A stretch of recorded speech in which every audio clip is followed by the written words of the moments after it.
Some places are not meant to be visited. Not because they are dangerous, but because they are watching. At the edge of a forgotten village in Thailand, there is a cemetery that has never been empty. It has a keeper. It always does. This is not a story about ghosts that appear suddenly in the dark. This is a story about what happens when someone must stay behind, so the rest of the world can sleep peacefully. Listen carefully, because once you hear the bell, it may already be too late to turn back. Chapter 1. The Cemetery at the End of Ban Nong Phai. Ban Nong Phai was the kind of village that maps rarely remembered. It lay hidden between endless rubber plantations and flooded rice fields, where the air always smelled faintly of damp soil, decaying leaves, and old incense smoke that never truly faded. People said the sun set earlier there than anywhere else, not because of the mountains, but because darkness had learned how to arrive before its time.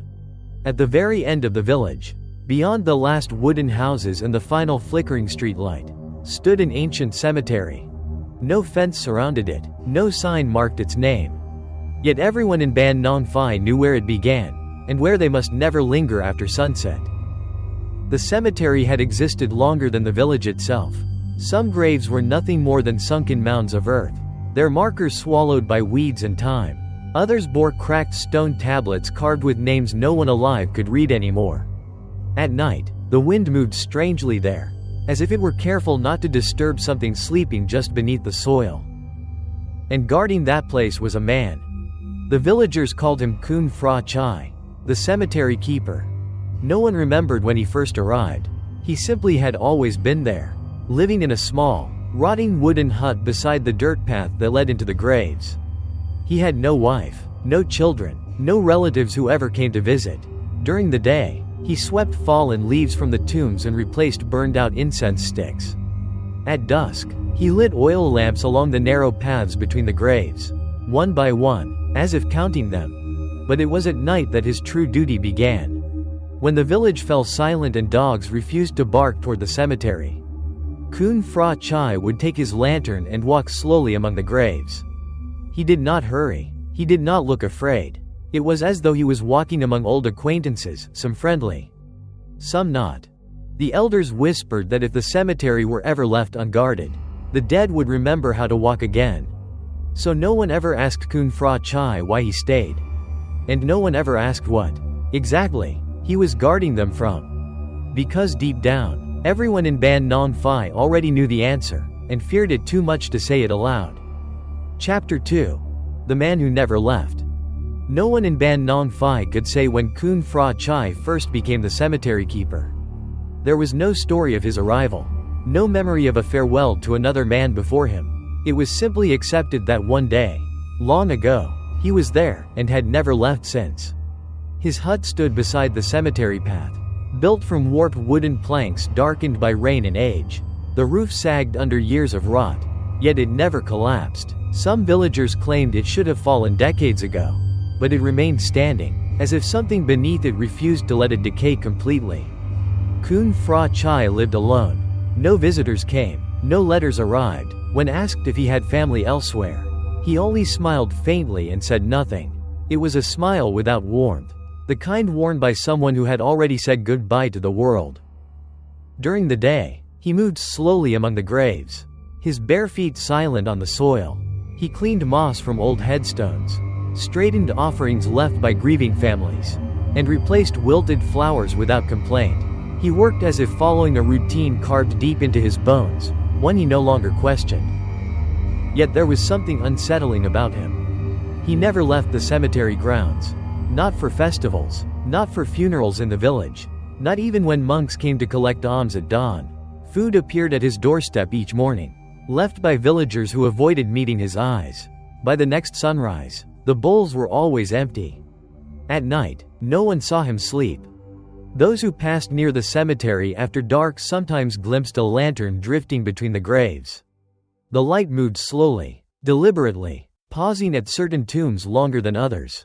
Once in a while, witnesses swore they saw Kun Phra Chai stop, bow slightly, and whisper, as though greeting someone who stood just out of sight.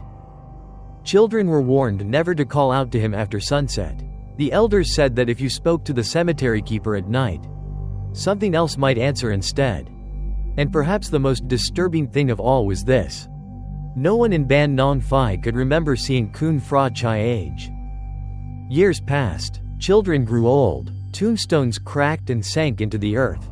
But the man who guarded the dead remained the same, his face thin and weathered, yet unchanged, as if time itself had forgotten how to touch him. Some whispered that he was not truly alive. Others believed he had given up something far more precious than his life in order to stay. Whatever the truth was, one thing remained certain. Kun Fra Chai did not guard the cemetery because he wanted to.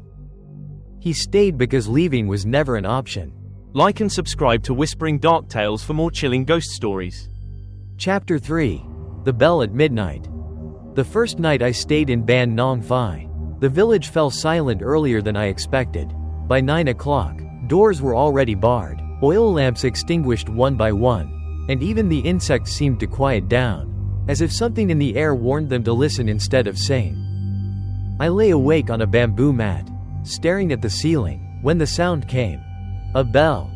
Not loud, not sharp. Just a single, hollow chime that seemed to rise from the earth itself.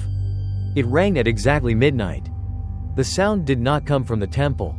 It was too low, too close, and carried a strange weight, as though it passed through soil before reaching my ears.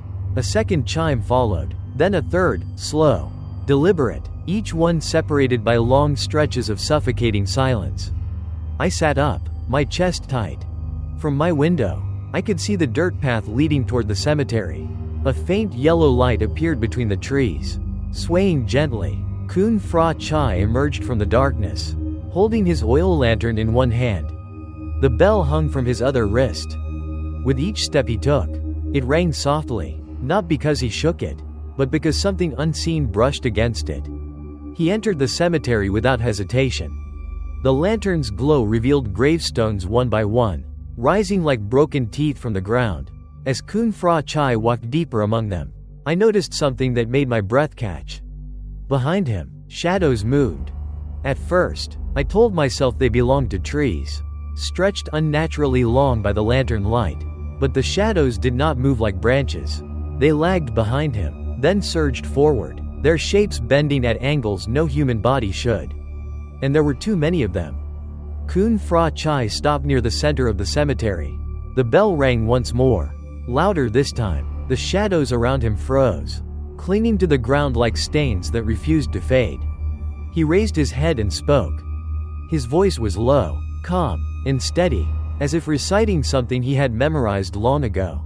I could not understand the words, but the tone made my skin crawl, not because it sounded threatening, but because it sounded respectful, as though he were asking permission. A cold wind swept through the cemetery, extinguishing several lanterns along the path. The shadows trembled, then slowly retreated, sinking back into the soil as if being pulled downward by unseen hands. Only then did Kun Fra Chai turn and walk back toward his hut. The bell fell silent. I did not sleep that night, because long after the lantern light disappeared, I could still hear something else beneath the quiet. The faint sound of breathing, coming not from the village, but from the cemetery itself. Chapter 4. The Nameless Grave. Morning came reluctantly to Ban Nong Phai, as if the sun itself hesitated to shine on what had happened during the night. The villagers moved quietly, their eyes avoiding the direction of the cemetery, and no one mentioned the bell. But I could not forget it. After breakfast, driven by a curiosity that felt dangerously close to obsession, I followed the dirt path toward the cemetery. The air grew colder with each step, heavy with the scent of damp earth and old incense burned too many times for too many dead. Kun Fra Chai was already inside. He stood still among the graves, facing a small mound of soil near the center of the cemetery. Unlike the others, this grave had no stone marker, no name, no date, just a single wooden stake, cracked and darkened, half sunk into the ground as if the earth were slowly swallowing it. Kun Fra Chai knelt before it. He placed 3 incense sticks into the soil and bowed his head deeply. His lips moved in a whisper too quiet to hear, yet the air around him seemed to tighten, as if something invisible leaned closer to listen. I noticed then that the ground around the grave was different. The soil looked freshly disturbed, though no one had been buried there for decades, at least. That was what the villagers claimed. "Who is buried there?" I asked, my voice trembling despite myself. Kun Fra Chai did not turn around. "There is no name," he said calmly. "Names give the dead something to hold on to." Before I could ask what he meant, a sudden wave of nausea washed over me. The world tilted, the cemetery fading into darkness. That night, the dream came. I stood in the cemetery, barefoot, the soil cold and wet beneath my feet. The nameless grave lay open before me. From inside it, a woman slowly rose. She wore traditional Thai clothing, stained black with rot. Her neck was twisted backward at an impossible angle, yet her face stared directly at me. Her eyes were wide, glassy, and filled with something far worse than anger. Recognition. She smiled. When she spoke, soil poured from her mouth along with the words. "You saw me," she whispered. "Now you remember me." I woke up screaming. My room smelled of wet earth. My blanket was smeared with mud, and on my wrist, wrapped tightly as if placed there by unseen hands, was a single strand of long, black hair. From that moment on, I understood one thing clearly. The nameless grave was not empty, and whatever was buried there had finally noticed me. Like and subscribe to Whispering Dark Tales for more chilling ghost stories. Chapter 5. The Curse of the Unrested Dead. After the dream, the village elders could no longer pretend that nothing was wrong. They gathered at dusk beneath the old banyan tree near the temple, their faces tight with unease. I was told to sit among them, though no one met my eyes for long. Even the monks remained silent, their hands folded as if in mourning rather than prayer. At last, an old woman spoke. "The one you saw," she said, her voice shaking, "was a Phai Thai Hong, a spirit of violent, unjust death. In Thai belief, such spirits are the most dangerous of all. Those who die suddenly, filled with fear, anger, or despair, do not move on. They remain trapped between worlds, bound to the place of their death, growing stronger as time passes. If left unguarded, they learn how to reach into the lives of the living." The nameless grave, they explained, belonged to a woman who had died decades ago. No one knew her true name. Some said she was a traveler. Others claimed she had been sold, betrayed, and killed to silence her screams. Her body had been buried quickly, without rites, without prayers, without mercy, and without peace. At first, the village suffered small misfortunes, nightmares, sick livestock, strange sounds from the fields. Then people began to disappear. When their bodies were found, their necks were twisted backward, their mouths filled with dirt. That was when the elders sought help. Kun Fra Chai had been young then, trained in old rituals passed down before Buddhism softened the land. He knew the chants meant not to free spirits, but to bind them, to keep them from crossing the invisible boundary between the dead and the living. He agreed to become the cemetery keeper. But the elders' voices dropped when they spoke of the price. To contain a Phai Thai Hong, someone must stand between it and the village every night, without fail. Someone must listen when it whispers. Someone must make offerings, recite names that are not names, and ring the bell that reminds the dead they're still seen. If the keeper ever left, the spirit would follow. I asked how long such a duty lasted. No one answered at first. Then the oldest monk spoke quietly. "Until death," he said, "or until the spirit chooses another." That night, I watched Kun Fra Chai from a distance as he lit incense at the nameless grave. His shoulders sagged, as if bearing a weight no human spine was meant to carry. For the first time, I realized something terrifying. The cemetery was not meant to keep the dead inside.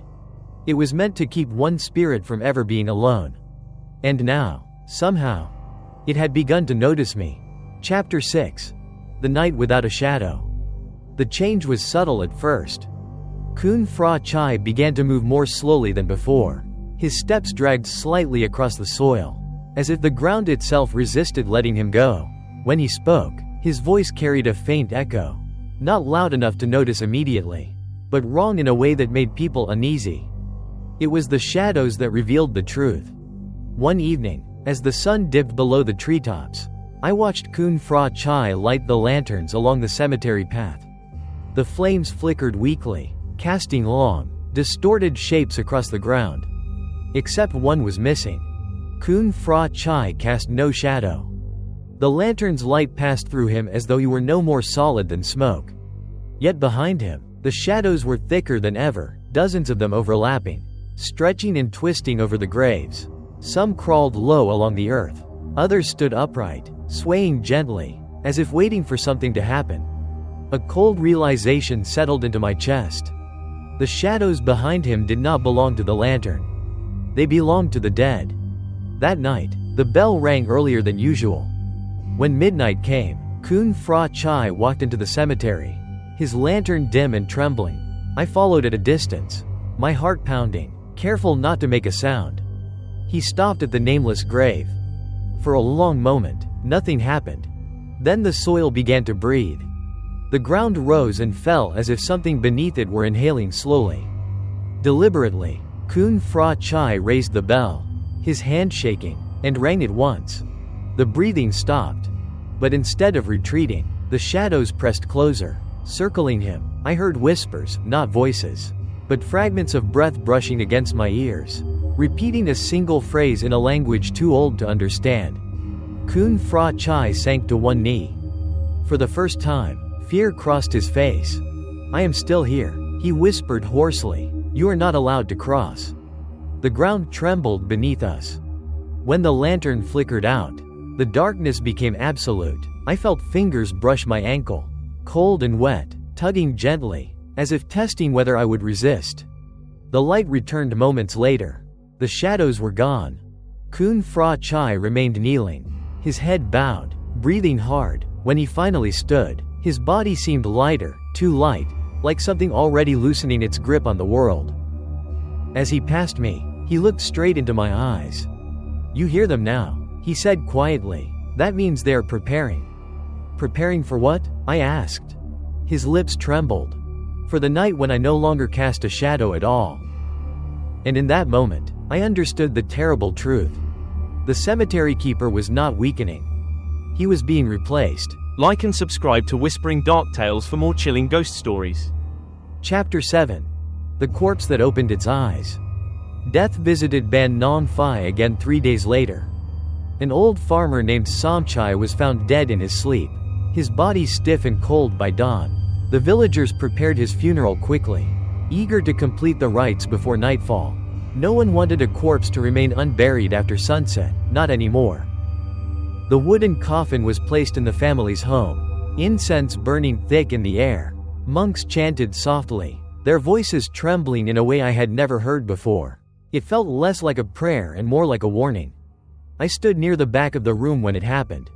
A sharp, wet sound came from inside the coffin. The chanting stopped. Slowly, far too slowly, the corpse's eyelids lifted. Somchai's eyes were cloudy, unfocused, yet unmistakably open. A thin stream of black liquid leaked from the corner of his mouth, sliding down his chin and soaking into the white cloth beneath him. Someone screamed. The smell hit next, earthy, rotten, as if the grave itself had forced its way into the room. The corpse's chest did not rise, yet his jaw twitched, opening slightly, wider than a dead mouth ever should. That was when Kun Fra Chai arrived. He pushed through the crowd without a word, his face pale, his lantern unlit. He placed one trembling hand on Somchai's forehead and pressed down gently, as though calming a restless child. "Do not answer," he murmured. "You are not the one being called." The corpse's eyes rolled back. The black liquid stopped flowing. With a soft, final exhale that came from nowhere, Somchai's eyes closed again. Silence filled the room. But as Kun Fra Chai withdrew his hand, something else appeared. From the corpse's mouth, tangled between the teeth, emerged a long strand of black hair, wet, clinging, unmistakably not Somchai's. Kun Fra Chai froze. His breath hitched, and for the first time, I saw panic strip away his calm exterior. "She is reaching farther now," he whispered. "The bell is no longer enough." The villagers backed away in terror. The monks refused to continue the rites until additional charms were brought in. Somchai was buried before dusk, his coffin sealed tightly, nails hammered in with shaking hands. That night, No one slept. Dogs howled toward the cemetery. Babies cried without stopping. And from the direction of the nameless grave, carried faintly on the wind, came the sound of soft laughter, wet, broken, and far too close. I realized then that the spirit bound to the cemetery was no longer satisfied with being watched. It was learning how to look back. And Kun Fra Chai was running out of time. Chapter 8. The Hut of Charms and Bones. I did not plan to enter Kun Fra Chai's hut. In Ban Nong Phai, there were unspoken rules everyone followed. You did not walk past the cemetery after sunset. You did not speak the names of the dead at night. And you never, under any circumstance, entered the keeper's hut without permission. But after the funeral, fear outweighed respect. The hut stood silent beside the cemetery path, its wooden door slightly ajar. No lantern burned inside. The air around it felt heavier than the rest of the village, as if the ground itself were holding its breath. I stepped inside. The smell hit me first, old incense, dried blood, and something metallic that clung to the back of my throat. The interior was darker than it should have been. Even in daylight, strange symbols covered the walls, drawn in black ash and faded red ink. Some were written in ancient Pali. Others were carved directly into the wood, deep and deliberate, as if cut with a blade rather than a knife. Bundles of charms hung from the ceiling. Animal bones, human hair tied with red thread, small cloth dolls pierced with bamboo needles, their faces smeared with dried wax and soot. Each charm was labeled with a name, or sometimes only a mark, scratched hastily, as if the writer had been afraid to finish it. At the far wall, I saw something that made my stomach twist. A row of wooden tablets. 7 of them. 6 were cracked, blackened with age. The 7th looked newer, its surface still pale. Each tablet bore a single inscription, a name, followed by a date. All the dates ended in death. The last tablet was blank. My hands began to shake as I noticed a larger inscription carved above them, deeper than all the others. When one falls, another must stand. Beneath the tablets lay a shallow bowl filled with dark, dried residue. I recognized the faint scent immediately, blood, mixed with powdered herbs, a sacrificial offering, repeated countless times. Then I heard the whisper. Not from behind me, from the walls themselves. Soft voices murmured my name, stretching the syllables, tasting it. The charms began to sway, though there was no wind. One by one, the dolls turned slightly, their stitched eyes angling toward me. I backed away, my heel striking something solid. A bundle lay on the floor, cloth wrapped tightly with sacred thread. When I nudged it aside, part of a human skull stared back at me, yellowed and cracked, its jaw missing. I stumbled out of the hut, gasping for air.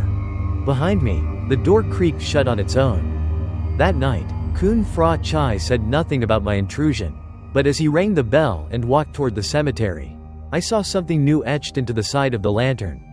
A name. My name. And I finally understood the true purpose of the hut. It was not a place of protection. It was a place of preparation. The cemetery did not merely consume lives. It kept records. And one space was waiting to be filled. Like and subscribe to Whispering Dark Tales for more chilling ghost stories. Chapter 9. Buried Truths. Kun Fra Chai did not confront me about the hut. Instead, that evening, he invited me to sit with him outside as the sun sank behind the trees. The sky burned red for a moment before fading into a dull, lifeless gray. He poured tea into 2 chipped cups, his hands trembling so badly that some of it spilled onto the dirt. "You have seen enough," he said quietly. "There is no reason to hide it anymore." I did not answer. I was afraid that if I spoke, something else might listen. He stared toward the cemetery, his eyes unfocused, as though looking far beyond the graves. "I was not the first," he began. "Long before my arrival, before even the oldest villagers were born, the cemetery had demanded a guardian.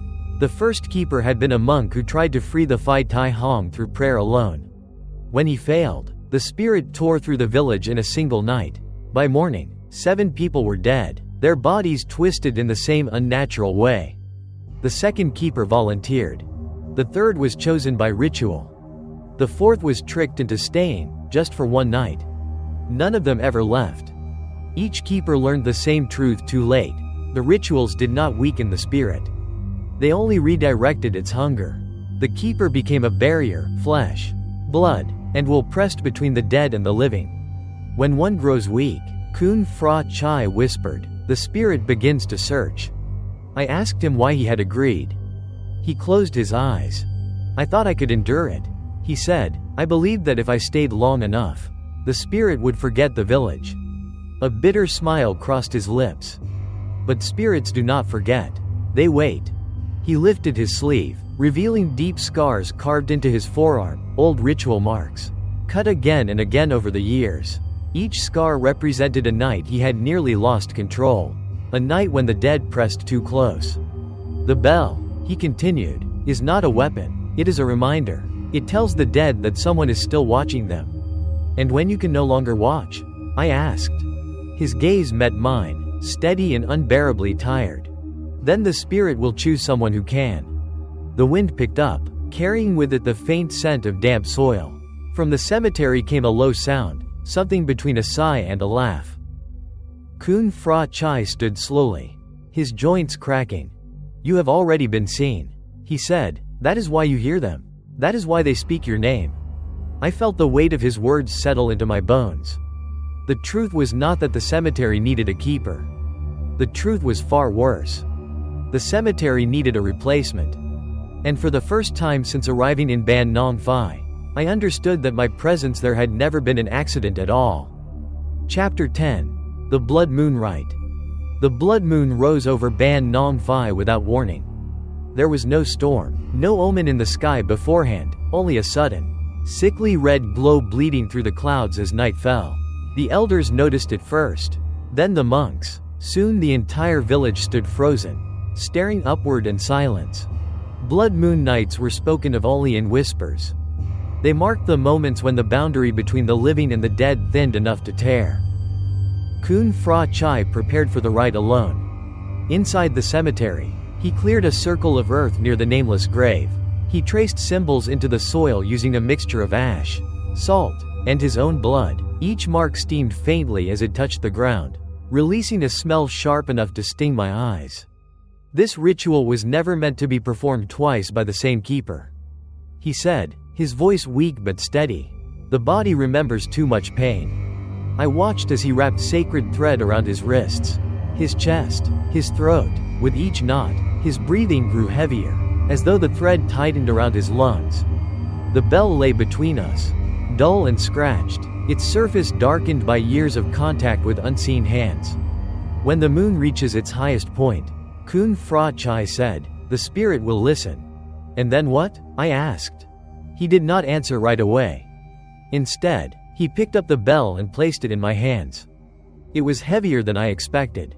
Cold, the metal seemed to pulse faintly, like something alive beneath the surface. You will ring it, he said quietly. My heart slammed against my ribs. I'm not the keeper. A faint, sad smile crossed his face. Not yet. The red light intensified as the moon climbed higher. Shadows stretched unnaturally long, converging toward the nameless grave.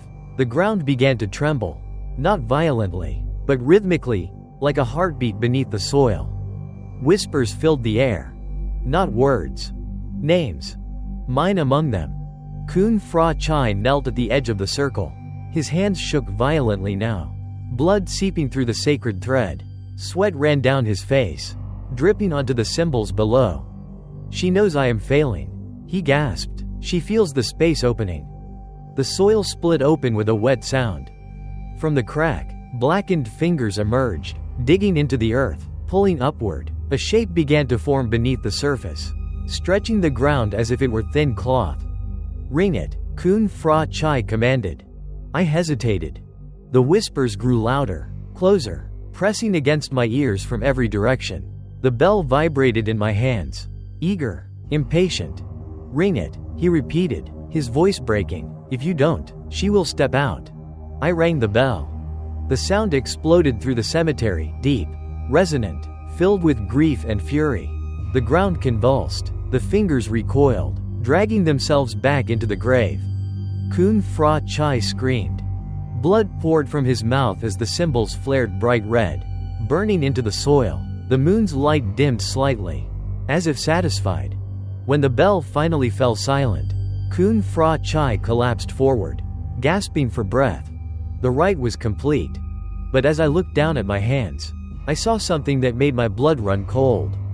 The sacred thread had wrapped itself around my wrist, on its own. And from the nameless grave came a single, soft whisper, close enough to feel against my skin. "Next time," it said, smiling through the earth, "you will kneel." Like and subscribe to Whispering Dark Tales for more chilling ghost stories. Chapter 11. The beginning of the replacement. Kun Fra Chai never fully recovered after the blood moon. His body remained alive, but something essential had been left behind in the soil that night. He spoke less, slept almost not at all, and when he walked, his feet barely disturbed the ground. The villagers noticed it too. They began leaving offerings not only at the graves, but also outside his hut: food, incense, flowers, offerings meant for those who were already halfway gone. And slowly, without anyone saying it aloud, their eyes began to follow me instead of him. It started with small things. The bell rang when I passed near the cemetery, even though I had not touched it. Dogs that once barked at Kun Fra Chai now growled softly at me, their tails tucked low, their eyes filled with a recognition that made my skin crawl. At night, the whispers no longer came from the graves alone. They followed me into my dreams, into my thoughts, into the silence between my breaths. Kun Fra Chai called me to his hut one evening. Inside, the lantern burned low, casting trembling shadows that clung to the walls. He looked older than I had ever seen him, his face sunken, his eyes dulled by exhaustion and acceptance. "She has begun to test you," he said. "That is how it always starts." I wanted to deny it, to run, to scream that this was not my fate, but the words would not come. Somewhere deep inside, I already knew they were meaningless. He handed me the bell. This time, it did not feel heavy. It felt familiar. "When the dead speak to you," he continued, "you must answer calmly. Fear feeds them, anger invites them, silence sometimes comforts them." "Why me?" I whispered. Kun Fra Chai studied my face carefully, as if memorizing it. "Because you looked back," he said. "Most people look away. You did not." That night, he did not walk the cemetery. I did. The lantern felt warm in my hand. The paths between the graves seemed clearer, as if they had been waiting for my steps. When I stopped at the nameless grave, the air grew still, heavy with expectation. I rang the bell once. The ground did not tremble. The whispers softened. For the first time, the dead listened to me. When I returned to the hut, Kun Fra Chai was sitting outside, staring into the darkness. He did not ask what I had seen. He did not need to. "You will finish what I started," he said quietly. A strange calm settled over me then, not peace, but acceptance, like the moment before falling asleep, when resistance finally fades. As I lay down that night, the whispers did not frighten me anymore. They welcomed me. And somewhere beneath the soil, something ancient and patient smiled, knowing that the transition had already begun. Chapter 12. The Final Rite. The final rite did not take place beneath the blood moon. That would have been too obvious, too merciful. Instead, it came on a night when the sky was empty, no moon, no stars, only a blanket of darkness so complete it felt deliberate. The kind of darkness that does not simply exist, but waits. Kun Fra Chai woke me just before midnight. His touch was cold, his fingers lingering on my wrist where the sacred thread still clung, now stained permanently dark. He did not speak as he led me into the cemetery. Words were no longer necessary. At the nameless grave, the earth had already been prepared. A circle had been carved deep into the soil, wider than before, its edges lined with broken charms, snapped bones, and strips of cloth soaked in old blood. The air vibrated faintly, as if the ground itself were humming in anticipation. "This is where the line ends," Kun Fra Chai said at last. His voice sounded distant, almost hollow. "And where it begins again." He knelt inside the circle without hesitation. I hesitated only a moment before following. The bell rested between us. Kun Fra Chai cut his palm with a small blade and pressed it into the soil. Dark blood seeped into the earth, and immediately the ground shuddered in response. I felt something brush against my spine, soft, curious, impossibly cold. "You must call her," he said, not by name, by memory. I did not know how, but my mouth moved anyway. Images flooded my mind, the twisted neck, the dirt-filled mouth, the eyes that recognized me. Grief poured through me, not mine, but hers. Betrayal, fear, rage held too long without release. The ground split open. She did not rise this time. She leaned close, just beneath the surface, her presence pressing against my legs, my chest, my throat. I felt her listening through me, tasting my breath, measuring my strength. Kun Fra Chai rang the bell once. The sound cracked the night. Something tore loose. He screamed, not in pain, but in relief. His body slumped forward as the shadows around him surged inward, folding into his shape, filling the spaces he had held for so long. I rang the bell again. The shadows recoiled. Kun Fra Chai looked up at me, his eyes clear for the first time in years. "It's finished," he whispered. "For me." He exhaled once and did not inhale again. The ground settled. The whispers fell silent. When I stood, my legs felt heavy, rooted. The cemetery no longer felt hostile. It felt attentive. As I placed 3 incense sticks into the soil, I realized something that hollowed my chest. I did not need to be told what to do. The rituals were already inside me. Behind me, the shadows rearranged themselves, no longer circling, no longer pressing. They stood still, waiting. And as the bell cooled in my hand, I understood the truth Kun Fra Chai had carried alone for so long. The final rite does not banish the dead. It teaches them who to obey. Like and subscribe to Whispering Dark Tales for more chilling ghost stories. Chapter 13. The Survivor. The village woke the next morning as it always had. Roosters crowed. Smoke rose from cooking fires. Children's voices drifted between wooden houses as if nothing had changed. To anyone passing through, Ban Nong Phai looked peaceful, ordinary. Only the cemetery knew the truth.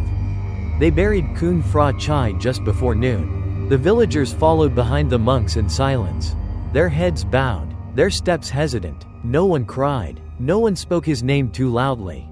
It was as if saying it might summon him back, or worse, remind something else that he was gone. I stood apart from them. Not because I wanted to, but because I no longer belonged among them. As the coffin was lowered into the ground, I felt no grief. What I felt was weight, settling into my chest, my spine, my breath, a responsibility that did not need words to define itself. That night, the villagers left offerings outside my door. Not my house. The hut. They avoided my eyes when I passed. Some pressed their palms together in respectful Y gestures. Others whispered prayers under their breath. Children were pulled aside when they wandered too close. I understood then that the village had already decided. There would always be a cemetery keeper. And now, there was me. Sleep became shallow. When I closed my eyes, I did not dream, I listened. The cemetery spoke in subtle ways, the shift of soil, the murmur of names, the warning hum that preceded unrest. I learned the difference between hunger and grief, between anger and longing. The nameless grave no longer frightened me. When I approached it, the ground remained still. The presence beneath listened, attentive, restrained, not freed, but contained. Some nights, I thought I felt gratitude. Days passed, then weeks. I stopped noticing the passage of time. My reflection changed slowly, subtly. My face grew thinner, my eyes darker. Villagers whispered that I looked older, though I could not remember when that had begun. One evening, a traveler arrived at the edge of Ban Nong Phai. He asked about the cemetery. Curious, careless, the villagers glanced at me nervously before answering. "There is a keeper," one of them said. "He will speak to you if you need him." The traveler looked at me, his brow furrowing. "You don't look like someone who should live alone among the dead," he said with a laugh. I smiled politely. Neither of us realized how true his words were. That night, as I walked the cemetery paths with the lantern and bell, I felt the ground shift beneath my feet, not violently, but in acknowledgement. The shadows followed at a respectful distance. I was not one of them. Not yet. But I was no longer entirely human either. I was the survivor. And survival, I was beginning to understand, was not a gift. It was a sentence. Chapter 14. The canal that changed color. The first sign appeared in the water. The canal that ran alongside Ban Nong Phai had always been muddy, thick with silt and fallen leaves.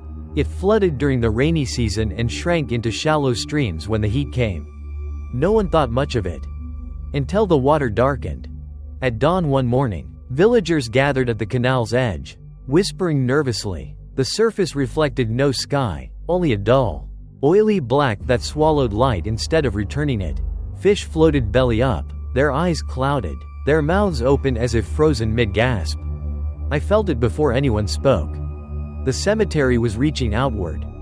Kun Fra Chai had once told me that when balance was maintained, the land would remain unchanged, the dead would sleep, and the living would continue unaware of the weight being carried for them. But balance was never permanent. I walked to the canal alone. As I knelt by the water, I saw my reflection ripple unnaturally.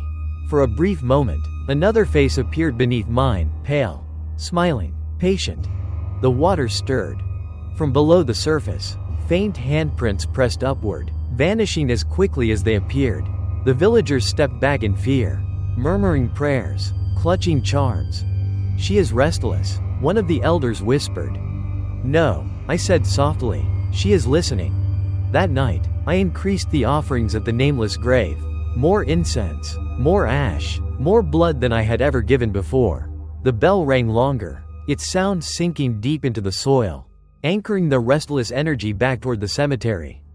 By morning, the canal's water had lightened. Not clear, but no longer black. The villagers sighed in relief. They thanked me with food, with bowed heads, with silent gratitude they did not fully understand. I did not correct them, because I knew the truth. The canal had not changed on its own. It had changed because something beneath the cemetery had tested how far it could reach, and how quickly I would respond. The land was no longer simply guarded. It was connected to me. Every disturbance, every imbalance, would pass through my hands, my breath, my blood. As I stood by the canal, watching the last traces of darkness drift away, a thought surfaced, quiet, unwelcome, but impossible to ignore. If I ever weakened, the land itself would suffer.